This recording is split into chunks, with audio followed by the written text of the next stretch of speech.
అమ్మో! ఒకటో తారీఖు అని కూటమి ప్రభుత్వం భయపడుతుందనే టాక్ పొలిటికల్ సర్కిల్స్ లో చక్కర్లు కొడుతోంది. ప్రస్తుతం ఏపీ ఆర్థిక పరిస్థితి ఏమాత్రం బాగాలేదని, సూపర్ సిక్స్ పథకాలు అమలు విషయంలో ముందుకు వెళ్లలేని పరిస్థితులు ఉన్నాయని, ఈ విషయాన్ని ప్రజలు గ్రహించాలని ఇప్పటికే చంద్రబాబు అసెంబ్లీ సాక్షిగా ఏపీ ప్రజానీకానికి అప్పీల్ చేశారు.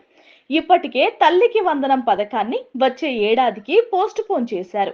2 రోజుల్లో పెన్షన్ ఇవ్వాలి. దీంతో సగటు మనిషి మాదిరిగా చంద్రబాబు కూడా అమ్మో ఒకటో తారీఖు అంటున్నారని టీడీపీ అంటోంది.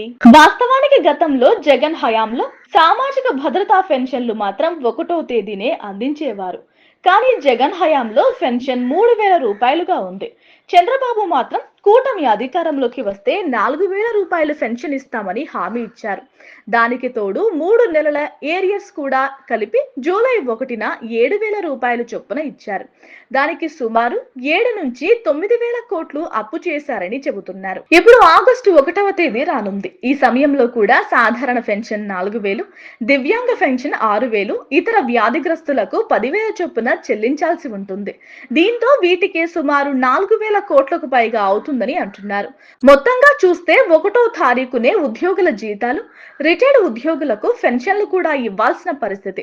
అయితే ప్రస్తుతం ఖజానాలో ఉన్న నిధులు సామాజిక పెన్షన్లకు మాత్రమే సరిపోతాయని, ఉద్యోగుల జీతాలు, రిటైర్డ్ ఉద్యోగులకు పెన్షన్లకు సొమ్ము లేదని అంటున్నారు.